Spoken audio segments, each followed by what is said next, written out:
Slaves were present in New Amsterdam almost from the beginning. The first arrived in the late 1620s, and they still were arriving in 1664. From its very beginnings, the Dutch West India Company was a major slave trading corporation. They set up forts on the west coast of Africa where they procured the slaves, then they shipped them across the Atlantic to the New World, to colonies like Brazil and even the English colony of Virginia. Most of the slaves in New Netherland are located in New Amsterdam, but you begin to get some out on western Long Island, what's now Brooklyn, working on farms. But most of the slaves were working in the city in a variety of occupations associated with life of the port. It's estimated that in 1664, nearly 20% of the New Amsterdam population was African. Essentially, New York was a biracial society from the beginning in New Amsterdam. And conventionally, narratives of New York's history do not recognize that. They do not tell essentially an integrated story in which blacks and whites are together players in that story.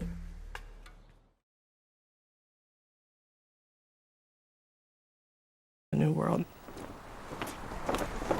The Dutch West India Company had established a fur trading post in 1624 on a hilly island called Manhattis. The area would become New York City. Less than 200 people lived in the settlement. Most were men from Northern Europe who worked for the company. To make larger profits, the Dutch West India Company wanted free labor.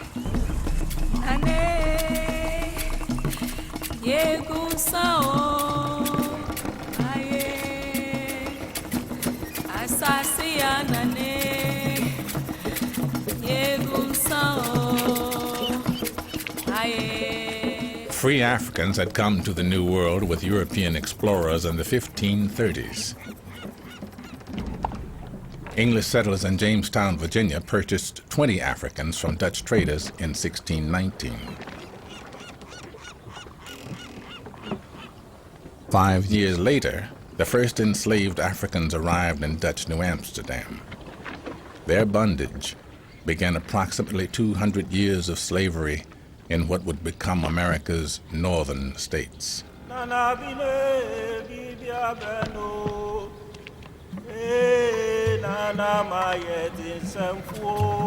The first 11 enslaved people, all male, who came to New Amsterdam were brought by the Dutch West India Company. They were owned by the company, not by individuals. So they're company slaves, and they're brought by the company for the purpose of building the colony.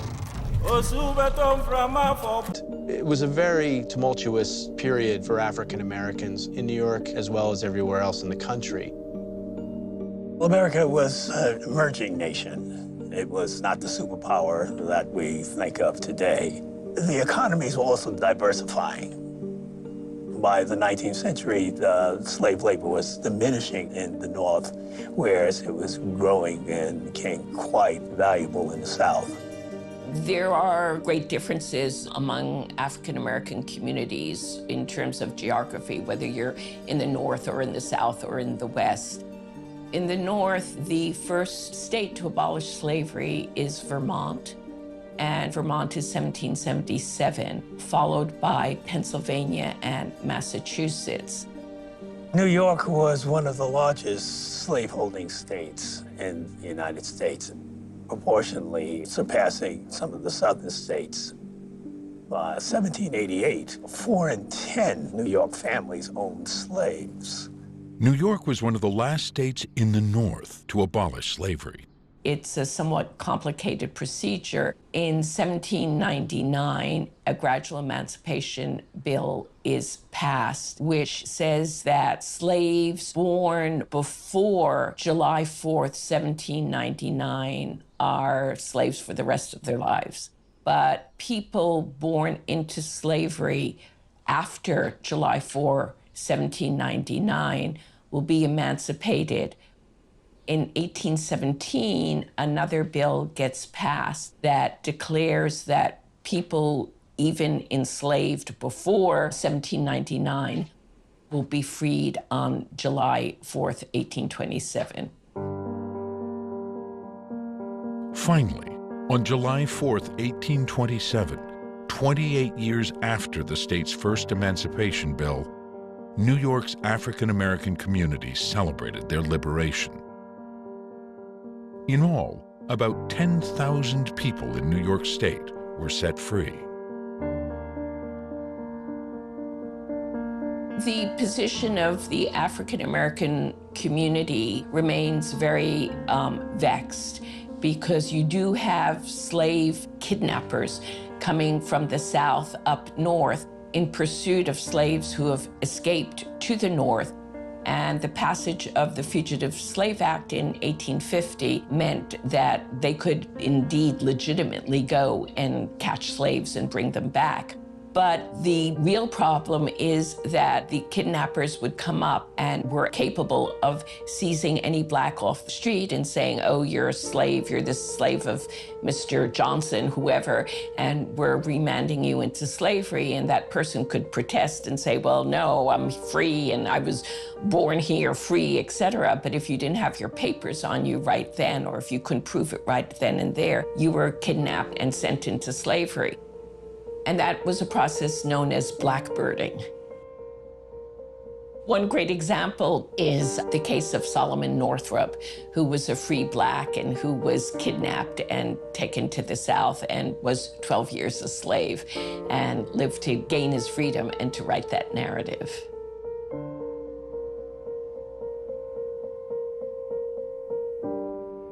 After emancipation in New York, the abolition of slavery in New York, the black population was made up of free African Americans. It was also made up of people who had escaped slavery and had come to New York, as well as those who had been manumitted from slavery.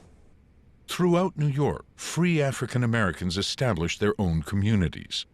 Weeksville in Brooklyn and Seneca Village, later cleared to make way for Central Park, were among them. New York was a magnet for escaped slaves to migrate north.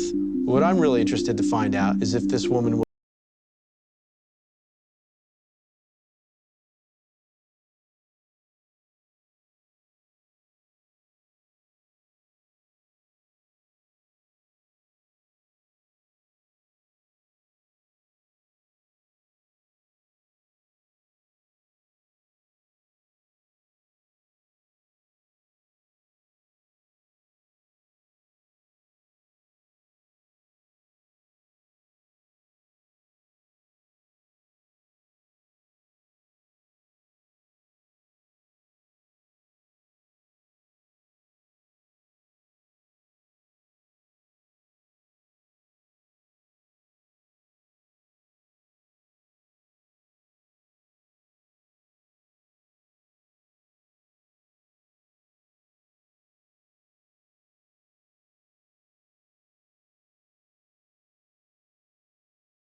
As in Philadelphia, in the late 19th century, the old black upper class in New York represented a fusion of several different elements. One consisted of native New Yorkers, including some who traced their lineage to the days of the Dutch settlement and who bore Dutch names, such as Ten Eyck and Van Vranken. Forebears of the Downings, Reasons, Rays, Petersons, Whites, and Edos had figured significantly in the educational, religious, and civic life of black New Yorkers since the late 18th century. Among the enterprises that attracted the continuous support of these families was the New York African Society for Mutual Relief, incorporated in 1810.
John Van Serle DeGrasse, the first black doctor to be admitted to the Massachusetts Medical Society,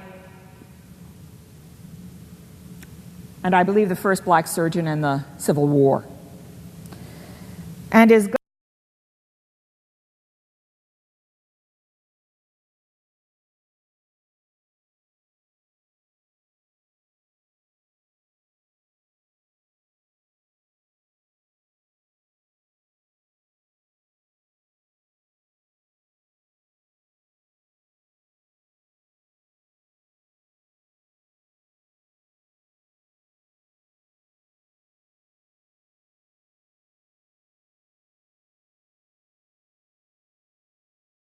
was born into slavery under the name Isabella in New York State in 1797. By the time she was born, slaves had been bought and sold in the New York area for over 150 years. Sojourner Truth was a slave in New York State, and we don't usually connect New York State or indeed New Jersey or Pennsylvania with slavery, but they were all slave states. She was emancipated. Isabella's family was owned by a man named Hardenberg, who was of Dutch descent. She heard only Dutch as she grew up, so this was her first language. When she was about 11 years old, her master died, and his heirs auctioned off his horses, his cattle, and his slaves. Isabella was sold to a man named John Neely, who owned a store and dock in nearby Kingston, New York. One Sunday morning, her master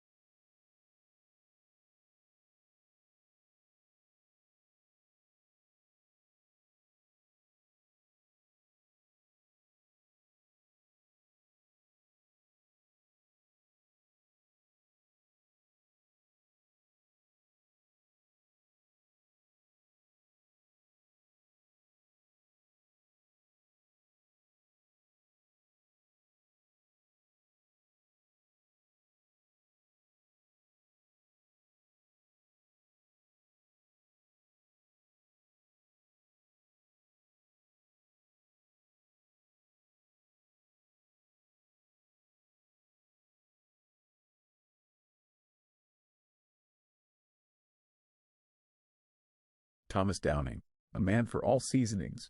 On February 14, 1842, some 3,000 New Yorkers feted Charles Dickens at the Park Theater opposite New York City Hall in what the diarist and former Mayor Philip Hone gushed was the greatest affair in modern times. Regular price tickets were going for a breathtaking $150 in today's dollars. But the demand to see and be seen with the celebrated author was so high that even offers of $1,000 and more to gain admission failed to seduce potential sellers. Hone hailed the elaborately staged tribute to Dickens as the tallest compliment ever paid to a little man. To whatever degree Hone was scrupulously weighing his words, he also paid what was probably the sincerest compliment that a white New Yorker could bestow on a black man in the mid-19th century. Hone referred to Thomas Downing, who catered the gala, as the great man of oysters, 50,000 of them, plus 2,000 mutton chops, 75 tongues, 40 hams, and 50 turkeys, and countless rounds of beef were served, without ever mentioning his race. Downing was an anomaly in New York in the mid-19th century, a free, proud black man born to slaves in Virginia. His reputation as a restaurateur had spread across the country and even to Europe, but he had not sacrificed his personal principles to acquire considerable wealth. Thomas D. Downing was born in 1791 to parents who had adopted the surname of their master, Captain John Downing, a wealthy landowner from Tiny Oak Hall on the Delmarva Peninsula hugging the eastern shore of Virginia. The captain was descended from Sir George Downing, the English-born son of a Puritan missionary, one of 9 students in the first graduating class of Harvard. The captain was the nephew, on his mother's side, of Massachusetts Governor John Winthrop, and therefore kin to John Bones' wife, Hannah Feake. Sir George was also a trusted emissary of King Charles II, whose grandfather, James I, was credited by Thomas Fuller in his The History of the Worthies of England, 1662, as proclaiming that he was a very valiant man who first adventured on eating of oysters as long as a century before Jonathan Swift did. More to the point, perhaps, Sir George was instrumental in arranging the lopsided swap that handed Suriname to the Dutch and rechristened New Amsterdam as New York, a deal memorialized in the name of Greenwich Village's Downing Street. Around 1780, an itinerant evangelical preacher converted Captain Downing to Methodism, a Protestant denomination that required new congregants to manumit their slaves within a year. As a result, Thomas was born free. He was raised on Chincoteague, a barrier island on an Atlantic inlet in oyster country just south of the Maryland line. He attended school with Henry A. Wise, who would become governor of Virginia. Thomas Downing headed north around 1812. Oysters are super trendy, and there seems to be oyster bars everywhere these days. But did you know that one of the first upscale oyster restaurants was owned by a black man and served as a secret stop on the Underground Railroad? Here are 3 things you should know about Thomas Downing, the Oyster King of New York. 1. Escaping enslavement brought the Downing family opportunities and connections. Thomas Downing was born in 1791 on Virginia's eastern shore. His parents had been enslaved by a plantation owner named John Downing, but were ultimately freed when Downing converted to the Methodist faith. Thomas's parents made the Downing name their own. They were able to afford property and a formal education for Thomas once they were compensated for their labor. He reportedly even had a tutor in common with Henry Wise, the 33rd governor of Virginia. 2.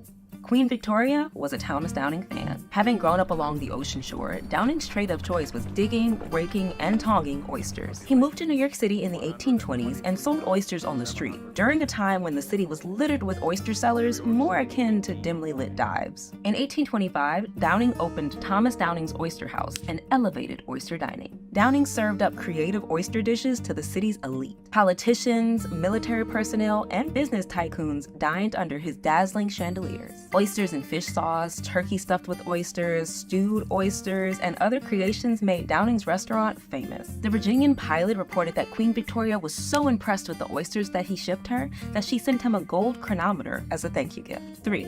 Thomas Downing was an abolitionist at heart. While NYC's finest stacked shelves upstairs, Thomas Downing and his son George housed fugitive enslaved people in the cellars. This stop along the Underground Railroad is thought to have helped hundreds of African Americans escape to Canada and achieve their freedom. Thomas Downing also used the wealth his oyster house brought him to help fund local advancement efforts for New York City's African American community. He provided financial backing for schools, and he was a founding member of the United Anti-Slavery Society of the City of New York. Downing also championed a movement that eventually desegregated the New York trolley system.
Well, McCune Smith was born in 1813 in New York City, a slave. His mother had been a slave in South Carolina, but he's freed on the 4th of July, 1827, when the state of New York freed all of the enslaved people in the state. And he's already at school by that point. He is clearly a brilliant pupil, and he applies for medical school several years later, Columbia and other American universities. He's rejected by all of them, but he's accepted by the University of Glasgow. The difference between Glasgow and the American universities was they did not appear to care about his race. He's a student for 5 years, which is much longer than most people, and we tend to focus on his medical degree in 1837, but he received 3 degrees. Frederick Douglass would later say that he breathed the free air of Scotland, and that made a huge difference, that he began to envision a world completely different from the one he'd grown up in, that there could be a relative equality of the races. When McCune Smith returns to New York City, he is greeted by the free black community as a remarkable individual. He is an ardent abolitionist and he's committed to the race question, but I think he would have resented being defined just by that. He is an educated, enlightened man, and he has opinions and ideas about all kinds of things. And in some ways that was his great influence, to show that black men and women weren't defined simply by slavery and abolitionism, that this was an age when probably the best known doctor in America, Josiah Nott, McCune Smith's contemporary, was a racist slaveholder who believed that slavery was right, that it was justified by God, and was proved by biology. So to have someone like McCune Smith as a doctor in New York City, who was publishing a lot more than Josiah Nott, who was probably a much more intelligent, educated man, was an example in itself. The University of Glasgow can be very proud of its role in helping him achieve that status, in admitting him for study at a time when no American university would, and then in welcoming him into the abolitionist community, supporting his studies financially, supporting the abolitionist community. What he achieves in his status is dependent and builds upon what he does in Glasgow.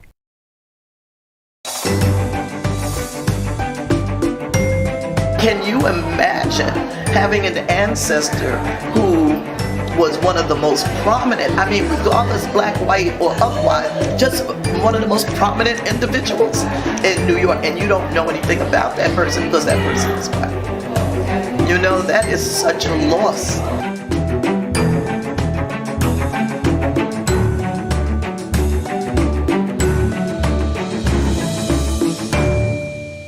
He made tremendous contributions here. This is probably one of the most prominent African Americans of his day, if not the most. I mean, you know, certainly in being the first black college-trained physician in the United States, although his education was outside of the United States because he was not admitted to a school on the basis, a school here, a college here, on the basis of his race. He was an activist physician, all right, an activist doctor.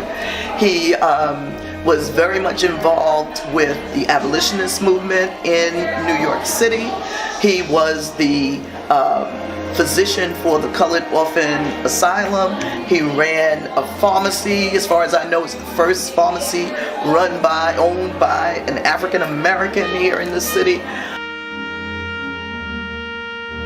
As a matter of fact, James McCune Smith did the introduction to My Bondage and My Freedom. He certainly was very much refuting the kinds of pseudo-scientific writings that were coming up during, you know, the period. He was principally a doctor. I mean, this man was working in that capacity, right?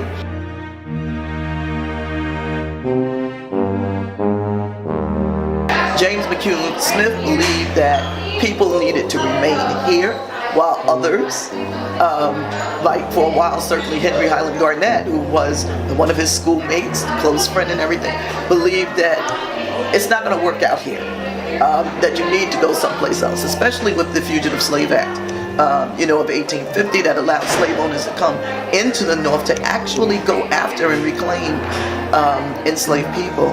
He believed very strongly in the ability for black people to excel if they were given the chance, that they should not just be hemmed in to particular types of work. He was born here in 1813. We do know that the family in some census reports were listed as mulattoes, but even that is something that is not clear-cut. In the 1860 census, that column was left blank. So I think that people automatically assume that, well, there's nothing there, so that family was listed as white. By 1870, it is very clear, because it's marked, that they are being identified as white. We know that the family today, his descendants are white, and I don't know of any of his descendants who stayed within the black community. Frederick Douglass has descendants who still today, people, invite them to speak and all of that, and so do a number of other people, but the amount of material that we actually have on him is nothing like what you have on Frederick Douglass. We know who people married, we know, but if you phase out of being black, you don't know who people married because nobody's making that connection. It's unfortunate. We don't. Maybe you'll uncover it, or maybe I will.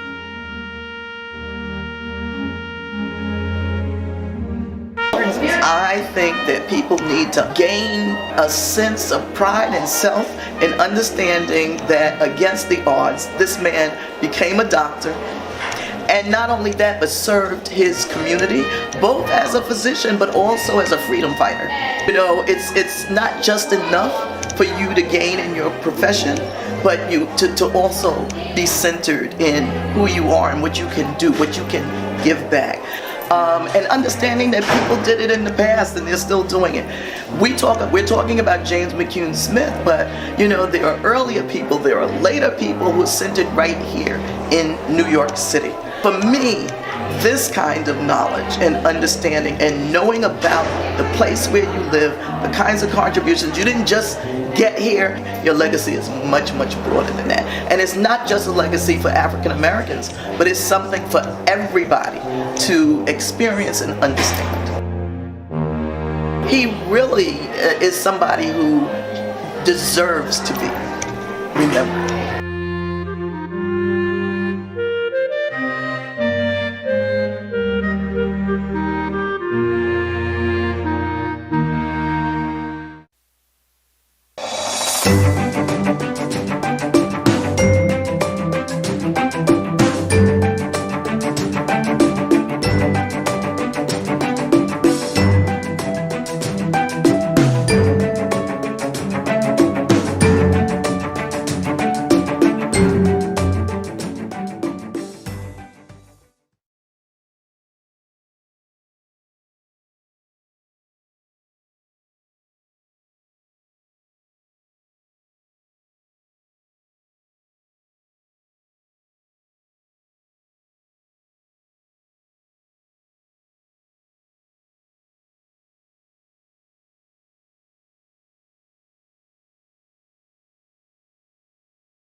Hello everybody, this is Johns Hopkins with Baltimore Heritage, and we're back with another of our 5-Minute Histories videos. And today I'm off of Druid Hill Avenue in the Upton Marble Hill neighborhood, and I'm in this lovely park called the Henry Highland Garnett Park, and that's what we're going to talk about today, both how the park came to be and the gentleman it's named after. But have to say first a quick thanks to our researcher Ame Pohl for helping put this together. All right, Henry Highland Garnett was born enslaved on Maryland's eastern shore at age 9. He he and his family escaped through the Underground Railroad to New York. As a boy, he worked in ship repair yards, but also got some education in schools that white abolitionists had founded in New York. As a young man, he became a minister, and in 1840, he helped found an organization called the American and Foreign Anti-Slavery Society. They based their work on the literal words of Scripture, arguing through pamphlets and speeches of the moral wrongs of slavery. Garnett became known for his fiery speeches, often pretty radical, often arguing for armed rebellion. During the Civil War, he helped recruit black New Yorkers to the Union Army, and one point narrowly escaping lynching during what was called the New York Draft riots. New York workers, white New York workers, were rioting, protesting against being drafted into the Union Army, fighting against slavery, and fearing that black workers in the South would come up and take their jobs. They lynched a number of black New Yorkers and burned a number of buildings, and Garnett narrowly escaped that fate. After the Civil War in 1865, he became the first black American to speak before the U.S. House of Representatives. He was arguing for the passage of the 13th Amendment that would make slavery illegal in the United States. After its passage, slavery was illegal here, but it was still legal in places like Brazil and Cuba, and that's where Garnett focused his work after the Civil War. His final chapter is intertwined with Liberia. In the early 1800s, a number of folks here in the United States formed an organization called the American Colonization Society, and its mission was to send black Americans to Liberia. During its days, even among abolitionists, that was a very controversial topic with passionate people on both sides. Those who were in favor often argued that black Americans would be better off in Liberia than they would be here. Those against it, including Frederick Douglass, argued that America was being born and shaped on the backs of slave labor, and black Americans had every right to enjoy this new country that they were helping to build. Garnett at first was against the colonization movement, but then later in life switched positions and became for it. And in 1881, President James Garfield appointed him ambassador to Liberia. He moved there and then sadly died within a year of arriving. So that's the gentleman, this nationally prominent anti-slavery abolitionist figure. Now, how about the park? It was created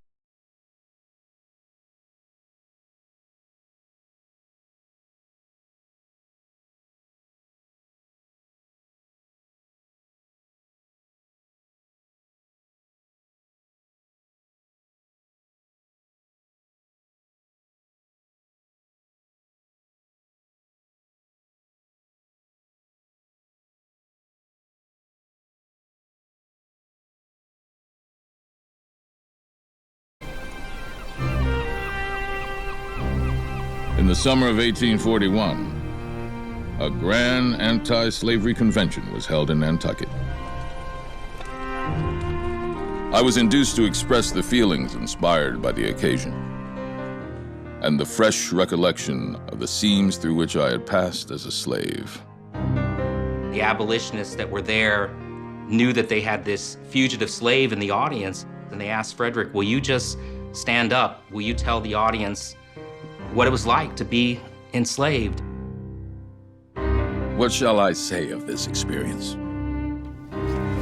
I have seen the cruelty and brutality of slavery, and I had been subjected to the depths of slave life. I was a graduate from this peculiar institution, with my diploma written on my back. And the abolitionists couldn't believe their eyes. He was eloquent, he was charismatic, he was theatrical, and they understood that they had this star in their hands. Frederick was a survivor of this institution that could communicate the inhumanity of slavery in a way that nobody before him had ever done. All that the American people needed, I thought, was light.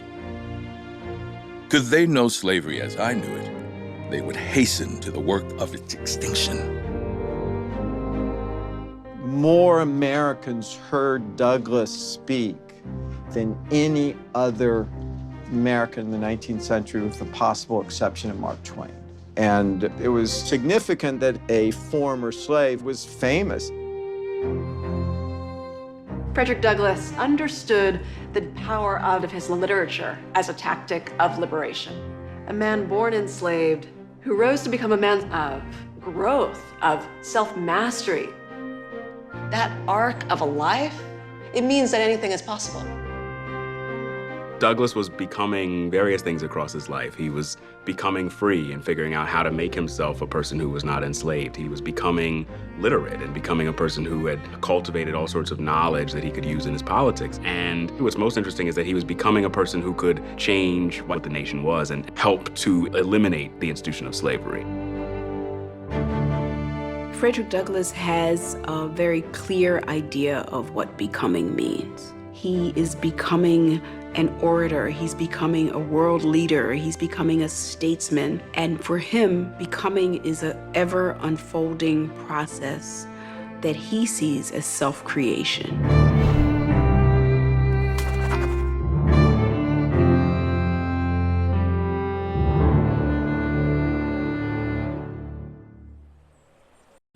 Frederick sees this home that's bigger than anything he'd ever seen before. He wanders off to look for something to eat and to check out his surroundings. And when he turns back to look for his grandmother, she's gone. After his grandmother left him, that's when he had what he called his initiation into slavery, when he began to see how cruel the system was.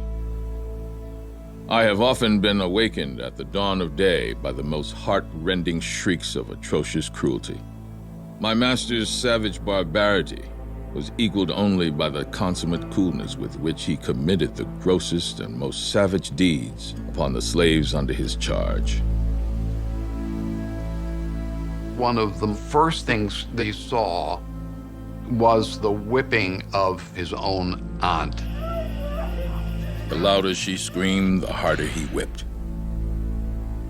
It was the blood-stained gate, the entrance to the hell of slavery, through which I was about to pass. This is a turning point in his life. When Douglass sees his condition, in that moment where little Frederick Douglass is in a closet watching the brutal beating of his aunt, he's learning this is what it means to be enslaved. Frederick Douglass was chosen from among all of the children on the plantation on the eastern shore of Maryland to go to Baltimore to be the house servant for his master's family. And he described this event as divine providence in his favor.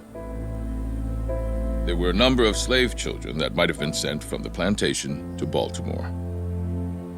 I was chosen from among them all. We arrived at Baltimore early on Sunday morning. Mr. and Mrs. Auld were both at home and met me at the door with their little son Thomas, to take care of whom I had been given. Enslaved children in many ways mirrored the activities of the adults around them. Children were responsible for caring for children not much older or even a few years younger than them. And so in this process, they were being groomed for that position in society. And Frederick Douglass experienced that throughout his childhood.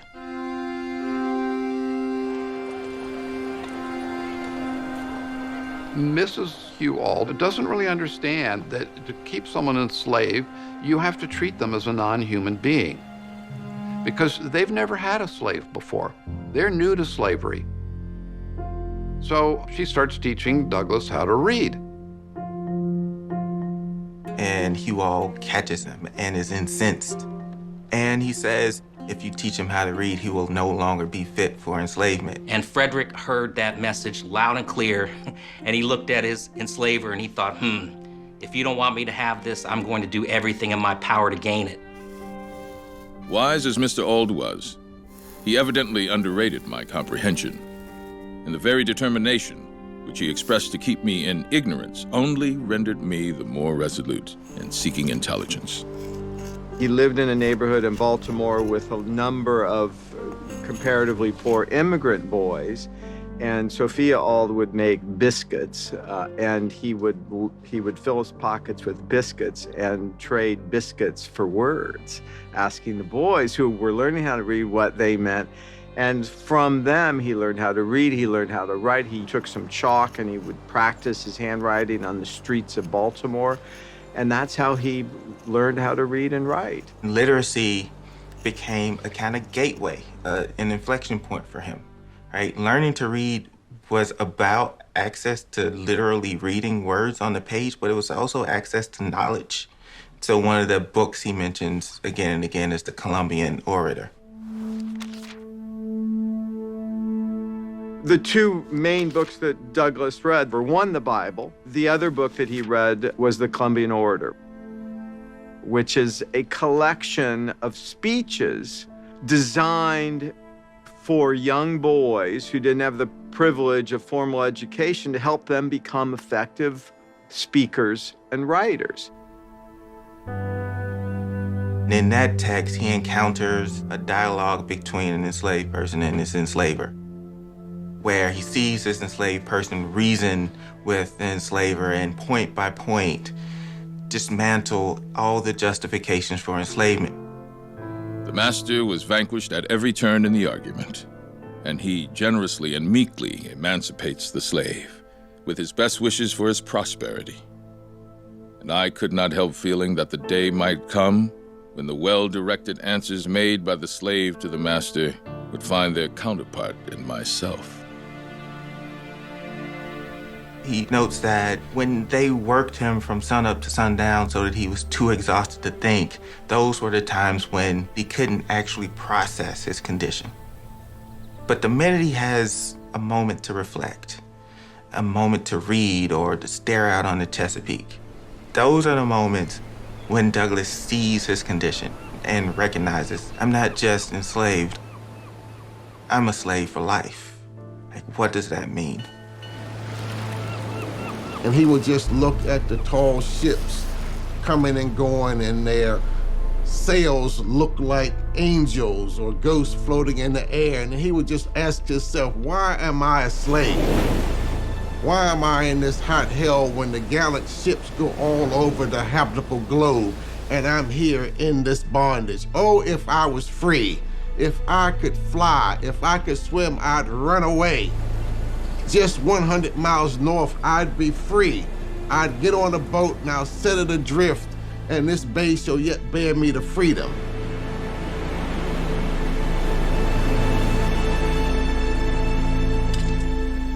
I'll be so glad when the sun go down. When the sun go down. I'll be so glad when the sun go down. When the sun go down. There was, in the Bayside, a man named Edward Covey, who enjoyed the execrated reputation of being a first-rate hand at breaking young Negroes.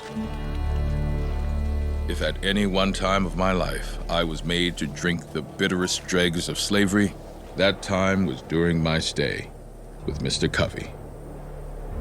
Douglass's time with Edward Covey is a turning point in his life. He gets sent to Covey, the famed breaker of enslaved people, because he's gotten a bit of a reputation as unruly, uncontrolled. He's been reading, he's been holding Sunday schools, he's tried to escape, he's done all this. And so it's the last straw. We're gonna finally break you. Individuals who were suspected of being potential troublemakers, they were sent to slave breakers. And his job was to get them in the habit of submitting to the demands of slavery. Mr. Covey found a particular niche in the economy for himself. That is to say, not only did he have slaves himself, but he found a niche in the sense that he was able to create a reputation for himself as being able to discipline. Douglass sees Covey's task as one of transforming him into a brute, and a brute in that context is a farm animal. It's something below human. Edward Covey would give you scantiest of allowances and clothing, and work you endlessly. And the whole idea was just to break a person in body, and that would break them in spirit.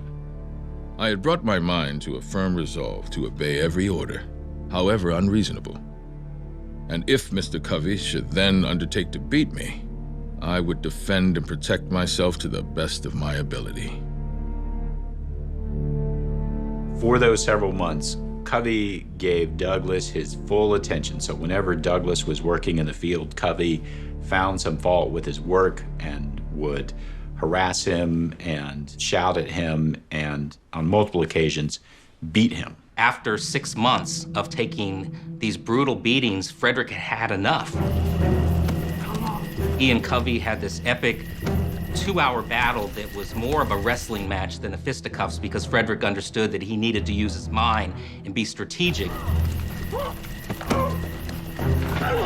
His intention was not to defeat and punish Covey to the greatest extent possible.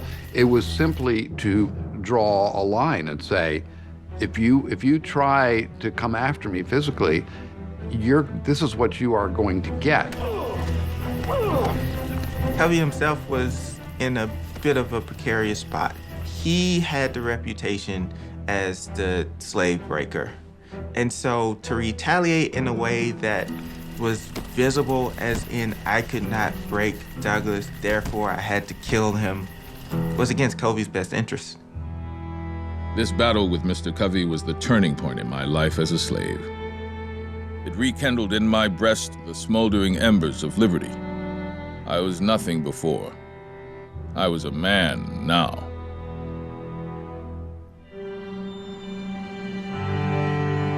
After that incident, there was a great deal of discussion among his owners about possibly selling him down to Alabama or Mississippi to the Cotton States to sort of get him off their plate. Enslaved people in Maryland lived with the constant fear that they or a family member could be sold down into the Deep South. And so that daily fear was always with them, even as they're looking north and seeing Pennsylvania not that far in the distance. It was still a very dangerous, very scary proposition to flee, but Pennsylvania was not as far away for them as it was for, say, Mississippi. Douglas and some fellow slaves tried to run away. They tried to escape up to free soil. They were caught. And other planters on the Eastern Shore told Thomas Auld that Douglas was trouble and that they wanted to kill Douglas, essentially. From Thomas Auld's perspective, Douglas's property, to protect his property, he sent Douglas back to Baltimore. I'm gonna sail like a ship on the ocean. I'm gonna sail like a ship on the... Once he got to Baltimore, which was a thriving shipbuilding point, Fells Point in Baltimore, he would see people of color from all around coming into Fells Point, not only to get their boats repaired, but bringing in cargo. Well, I'm gonna sail till I see my dear old mother. In a few weeks after I went to Baltimore, Master Hugh hired me to Mr. William Gardner, an extensive shipbuilder on Fells Point. I was put there to learn how to caulk. And caulkers are a high-skilled position to help repair wooden vessels. And Frederick Douglass became very skilled in that craft, as well as many other African Americans in Baltimore's Fells Point. In Baltimore, you have a really robust free black population with an AME church. The AME church was central in not only creating a space for African Americans to worship, but creating a network of support for African Americans who are committed to anti-slavery. The church made possible a lot of Frederick Douglass's life. It made it possible for him to meet Anna Murray, and meeting Anna Murray was really what made it possible for Douglass to get free. There would be no Frederick Douglass without Anna. They met in Baltimore when Frederick was a teenager, enslaved. As they started thinking about a life together, Anna was one of the first people to plant the seed of thought in his mind that, Frederick, you're not meant to be a slave for life. It doesn't matter what your enslaver says to you. And as they're starting to think about a life together, she said, Frederick, I don't want our children's father to be a slave. The only way that they can get married and have a family and live the way that they want to live is for him to escape and her to meet him in the north. The problem is the steamboats, the railroads, the road crossings into Pennsylvania, all of these are guarded. African American individuals had to carry their free papers in order to get through those different checkpoints. So it's quite a quandary. But they come up with a plan to pass him off as a free black sailor. The U.S. Navy had more people of color in their ranks than any other branch of service. There was a brotherhood of people of the sea. It didn't matter whether you were black or white if you had your seaman's papers. What Anna does is get him a suit of sailor's clothes. They borrow a set of papers that sailors carried when they traveled to different ports so they wouldn't be arrested. And so this is his disguise. So Frederick Douglass took the train up to the Susquehanna River. They were so used to seeing the blue jackets and the gold buttons with the eagles on it, that wasn't news. This is how he is able to board a train, board a steamer, and ultimately make it across the Mason-Dixon line, first to Philadelphia and Delaware, and then on to New York, where he meets up with Anna again and gets married to her. Had she not sold her personal belongings to help finance his escape, who knows if he would have had the courage or the wherewithal to escape, and had that not happened, we would be a very different country sitting here today. It was suggested that Frederick and Anna go to New Bedford so he could get work.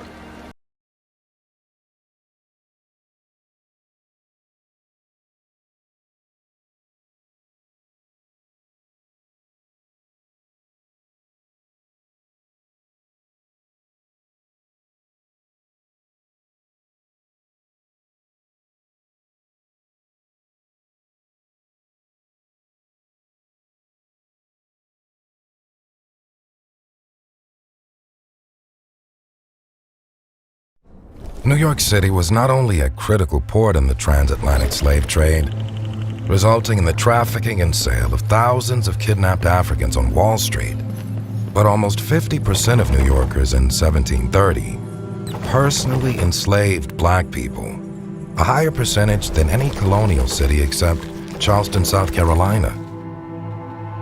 Enslaved people cleared and cut the road that would become Broadway, built the wall that named Wall Street, paved the roads that expanded the city uptown, and engaged in agriculture in Brooklyn to feed those who enslaved them, making slavery foundational to the New York economy and enforced racial hierarchy.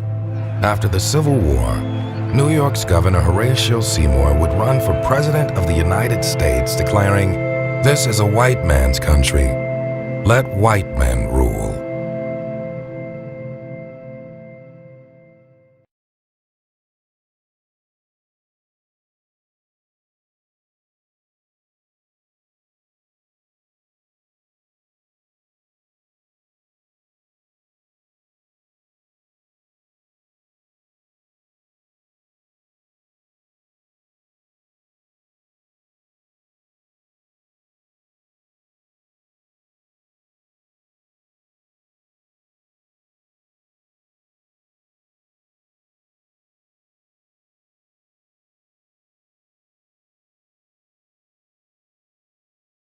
All right, what's up, family? Answer this question for me. When do you think the tether class is going to admit that hip-hop culture is foundational Black American culture? Well, from where I sit, It won't be anytime soon. So the fight continues, the struggle continues. Now, you guys remember a couple weeks ago, I did a video featuring this Latino TikToker who was arguing against the notion that hip hop is Black American culture. And on his panel, he had two Black Americans, one female, one male. Overall, I thought they both did a pretty good job. But there was one thing the female said that I was taken back by. She said that all Black Americans came from the South to New York. So clearly she was incorrect, and clearly she didn't know her history. And so, unfortunately, a lot of people believe that because that's the narrative that we've been fed through the educational system. They teach us about the Great Migration. And so for a lot of people, they think that's when Black Americans came to the North. But truth be told, we were always there. So what I want to do with this particular video that I'm going to present, I'm going to feature this guy again. Now, if anybody know who this guy is, hit me up in the comments, because apparently I got this feed, but it appears that someone else recorded him. So I really don't know who he is, but he sounds like he subscribed to Dr. Cologne, because some of the commentary that he makes, I said, this guy, he probably is a Dr. Cologne flaky, whatever you want to call him, flaky, you know.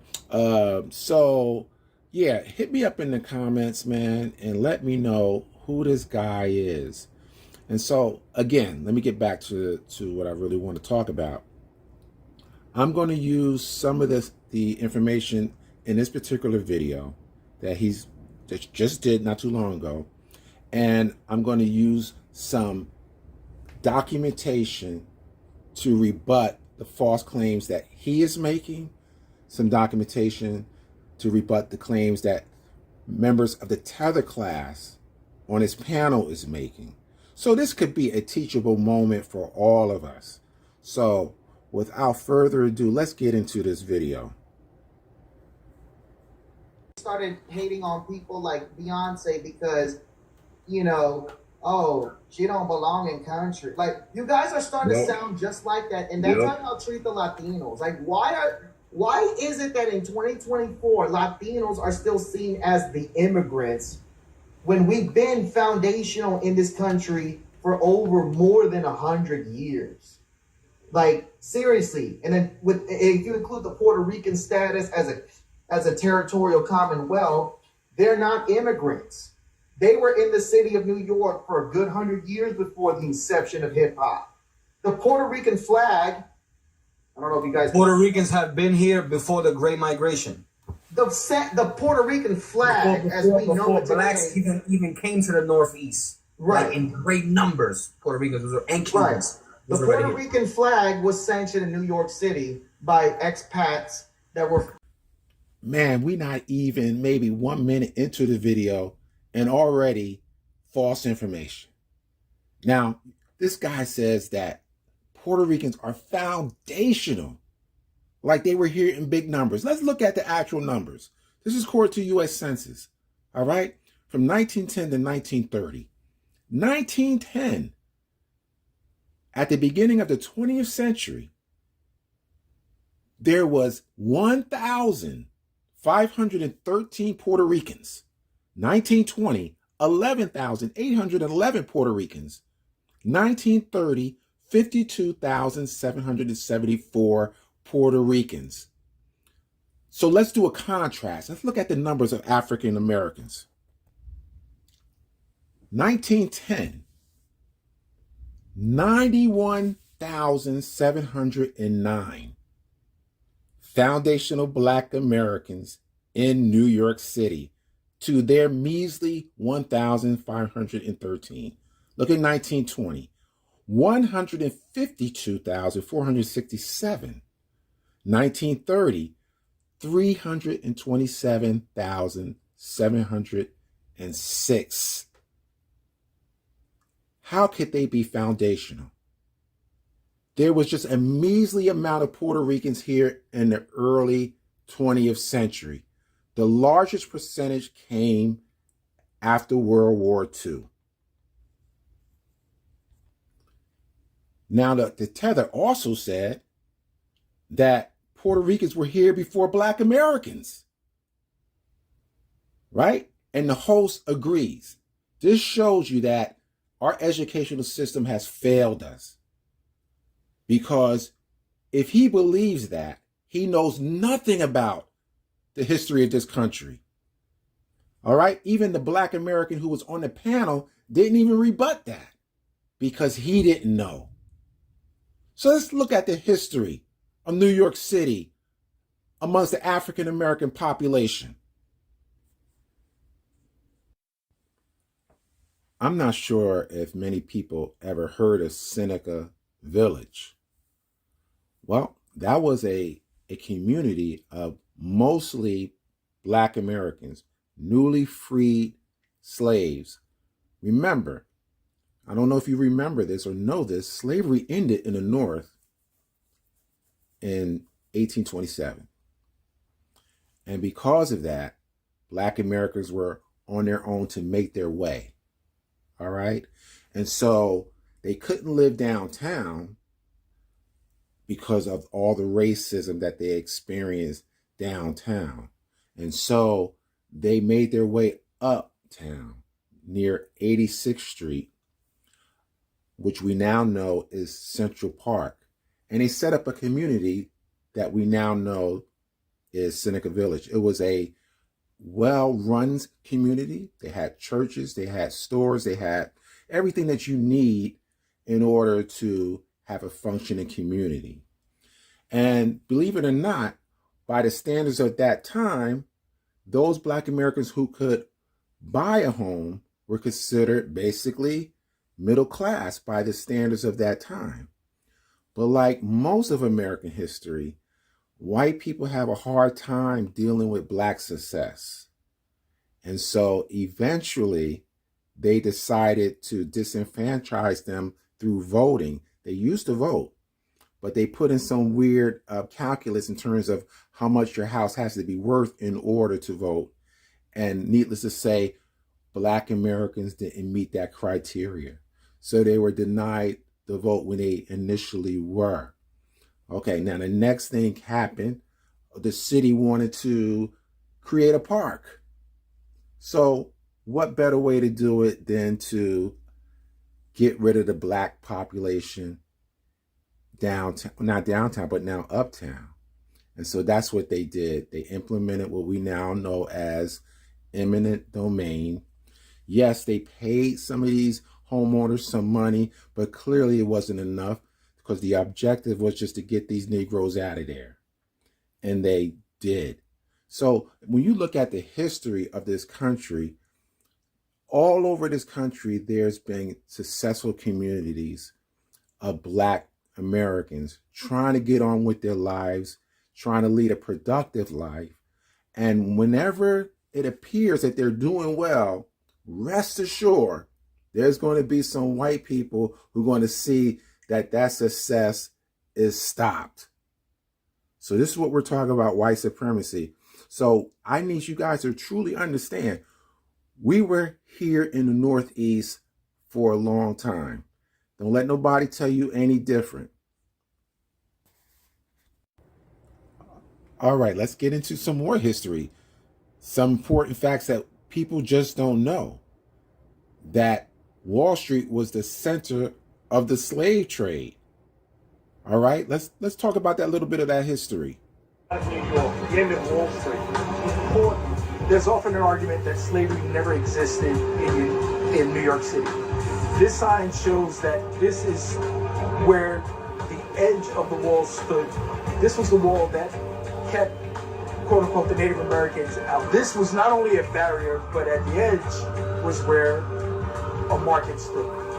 Slave ships would have came in, the slave trade would have existed, it was sold, and from that, either they were taken to different plantations or they were part of the larger Dutch West India Company that helped to create streets like we see Broad Street, which was actually the first street cut in New York City by Stuyvesant. The slave trade took place here directly on Wall Street.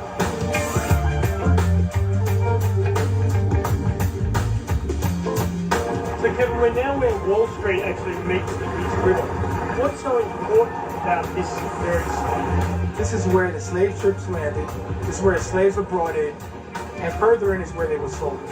And it shows how the city used them, how they monetized them, and how they built basically the city off their backs. We're now in the East Village, and we're standing in front of the statue of Peter Stuyvesant. What does Peter Stuyvesant represent to you? He helped to create one of the largest human trafficking systems on the face of the earth. And it happened right here on the Lower East Side. The chapel that we're standing next to was built by slave labor. The street that we're from was cut by slave labor. Peter Stuyvesant was the individual that drove most of the political and racial direction of the Dutch West India Company on Lower Manhattan.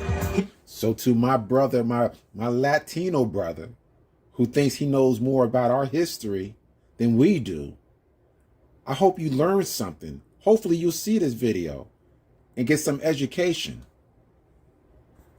Them and the Cubans were fighting for against.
Pinkster celebrations. Pinkster Day, the name given to Pentecost Sunday, or Whit Sunday, in the Anglican Church, originally was a principal holiday of the Dutch in the Netherlands settlements. Later it was adopted by the English in New York, in parts of Pennsylvania, and in Maryland. It seems that the earliest reference to the popular name of the holiday occurred in a sermon book of 1667 by Adrian Fisher. Story of the descent of the Holy Ghost on the Apostles on Pinkster Dag. After the first day or so of Pinkster, The celebration was often prolonged for as much as the full week after Pentecost. Black men and women took over completely with their Congo dances, dancing as they had in Africa. The festivals attracted large crowds of white spectators from both city and rural sections. Local historians wrote about Pinkster, the Carnival of the Africans, and novelists incorporated scenes from the Great Saturnalia of the New York Blacks in their fictional works, in the same way as writers described the exotic dancing of the black celebrants in the place Congo of New Orleans at the beginning of the 19th century. Hi, I'm Chief Baba Neil Clark. I'm playing the African drum, and I think it's significant for Pinkster because in North America, the African drum was actually outlawed. It's one of the few instruments that Africans played that was outlawed. So the fact that the African drum was played for Pinkster, which took place for almost 200 years, it makes it very significant. Historically, when people talk about the African drum in North America, they talk about Congo Square, but there are evidences that the African drum was played throughout the eastern United States. The significance of Pinkster is that it was played publicly and people were actually allowed to play the drum. When people were brought from Africa in a condition of enslavement, they did not have the opportunity to bring their instruments with them.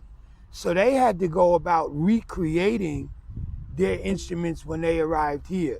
Traditionally, African drums were made from many different things, from carved tree trunks, from carved limbs of trees, from ceramic pots, from different materials depending on the environment that they were in. The Africans that were here during the period of enslavement of the Dutch colonies were primarily from West Africa and West Central Africa, countries of the Congo and Angola. So a lot of the drumming reflected the cultures of Congo and Angola. When the people arrived here, they did not have the opportunity to bring the drums with them, but they did bring the knowledge of how to make drums. So they would take different materials, different receptacles, and they would adapt them to make musical instruments. They used many different things. They took a hollow shell and they put animal skins, but they also used garden tools. So they would take tools that they made in the garden and tools that they used in the kitchen.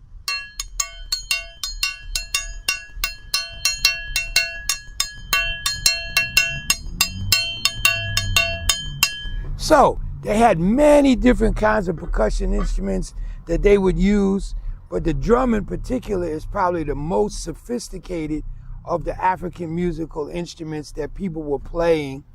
And they play it by using their hands or using sticks. And there are different notes that you get from the drum.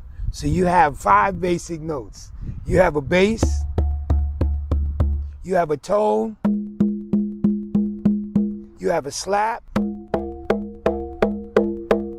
you have a muff, and you have a choke. And together these make the scale that is played on the African drum.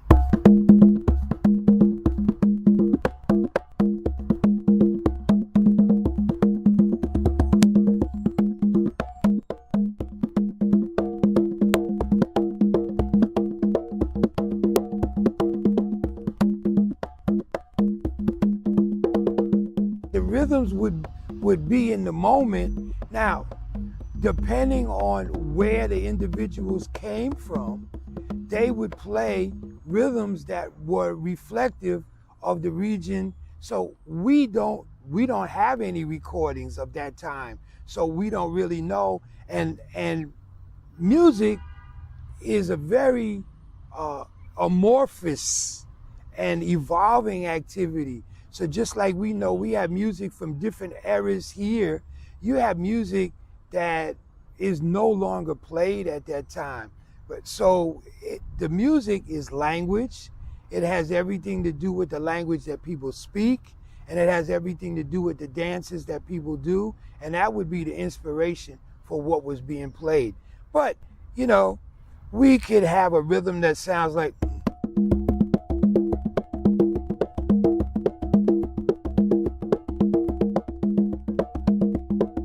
or we could have a rhythm that sounds like,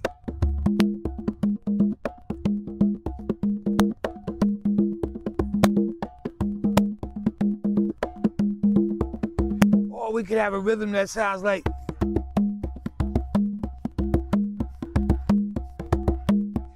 the variety of rhythms are endless.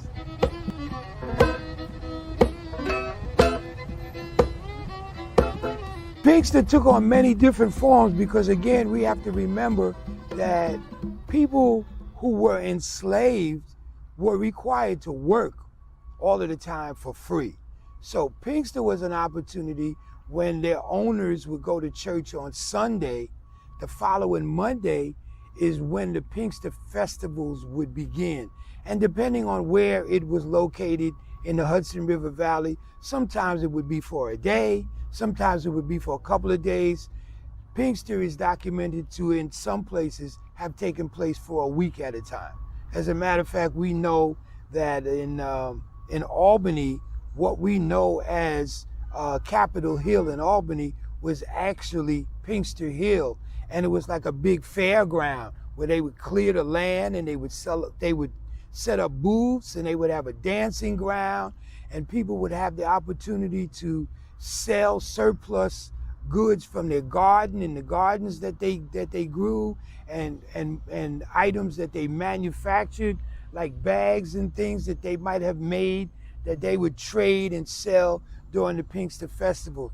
People had the opportunity to travel and meet family members who might have been at a distant farm. So during that period of time, Pinkster, a lot of the restrictions were relaxed and people had an opportunity to travel and engage in what we know as festival activities, cooking, singing, dancing, playing music. And again, depending on where it was, would depend on the extent and the depth that the festival would look like and sound like.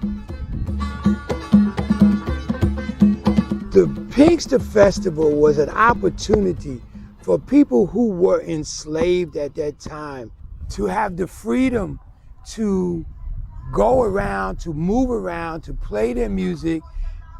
During the Pinkster Festival, they were given time off from working in the fields, and they would take their instruments that they had and they would move around from farm to farm, from plantation to plantation, and they would have the opportunity to create music in the moment. So when we think about what we call music known as jazz, and people attribute that to New Orleans and what happened in Congo Square, where African people were playing their musical instruments, in Pinkster, for 200 years, you had people who were musicians who would get together and they would play and they would create music in the moment, very much like what we know today as jazz music. So it was not rehearsed. There were no rehearsals. There were no particular songs that they were playing.